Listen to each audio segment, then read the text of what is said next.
Bien-aimés, vous savez, il y a quelque chose que nous entendons très souvent. C'est la crainte de l'Éternel. Tu as déjà entendu ça? Amen. Mais c'est quoi la crainte de l'Éternel? La crainte de Dieu. Est-ce que quelqu'un a une réponse à cela? C'est quoi la crainte de Dieu? La crainte de Dieu, c'est quoi? Vous savez, pour pratiquer une chose, pour la connaître. Tu entends la crainte de Dieu, il faut craindre Dieu, on doit craindre Dieu. Mais c'est quoi? C'est quoi craindre Dieu? La crainte de Dieu, c'est quoi? Alléluia. Amen. Je sais que tu es en train de réfléchir ce matin. Tu es en train de penser. Je vais dire à quelqu'un, la crainte de l'Éternel, c'est la haine du mal. Est-ce qu'on peut répéter ensemble? La crainte de l'Éternel. La crainte de l'Éternel. C'est la haine du mal. C'est la haine du mal. Amen. Amen. Donc, aujourd'hui, là, tu dois savoir ce que c'est que craindre Dieu. Craindre Dieu, c'est haïr le mal. Donc, celui qui hait le mal, là, tu as la crainte de Dieu. Amen. Que Dieu te bénisse ce matin. Amen. Vous savez, c'est un message éternel. Ce message-là, il est éternel.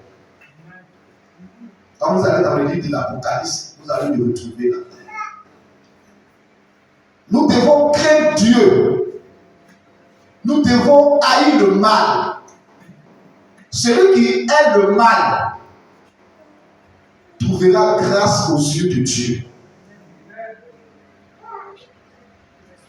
Quand on regarde aujourd'hui l'actualité mondiale, bien aimé, je vais vous poser la question, est-ce que le monde craint Dieu?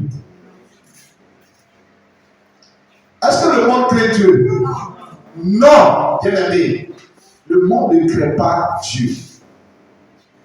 Nous voyons tout ce que aujourd'hui les grandes nations,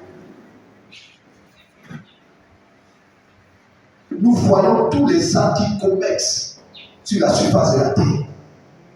Parce qu'ils ont des armes nucléaires, parce qu'ils sont forts, ils sont puissants, militairement parlant. Ils règnent sur les autres nations, sur les petites nations. Ils règnent sur les tiers-mondes. Et nous pouvons conclure que le monde ne craint pas Dieu. C'est pourquoi, en tant qu'enfants de Dieu, nous devons valoriser la parole de Dieu. En quoi faisant? C'est en pratiquant la parole. Et la Bible dit que celui qui pratique la parole de Dieu est semblable à une personne qui a bâti sa maison sur du roc.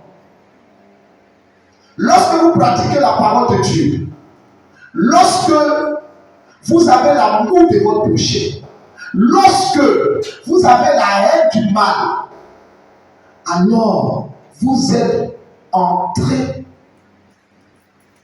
de trouver grâce aux yeux de Dieu. Celui qui pratique ces choses trouvera grâce aux yeux de Dieu. Et c'est celui-là qui est juste. Alléluia.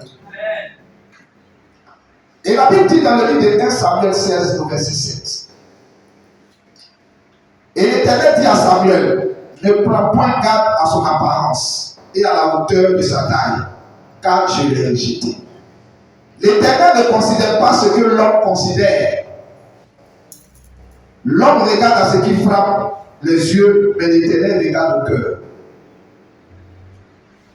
C'est pourquoi je vais dire à quelqu'un ce matin, tu dois veiller sur l'état de ton cœur. Un enfant de Dieu doit veiller sur l'état de son cœur. Vous savez, notre cœur est semblable au moteur d'un véhicule.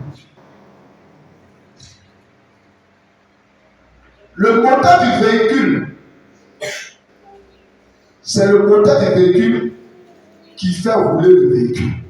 C'est le moteur du véhicule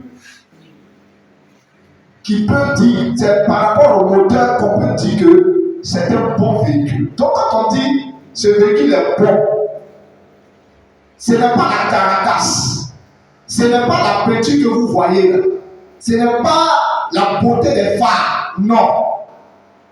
C'est la puissance du moteur, c'est la qualité du moteur. C'est ce qui caractérise un bon véhicule.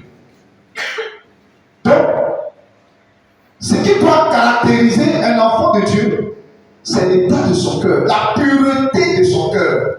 C'est ce qui l'Éternel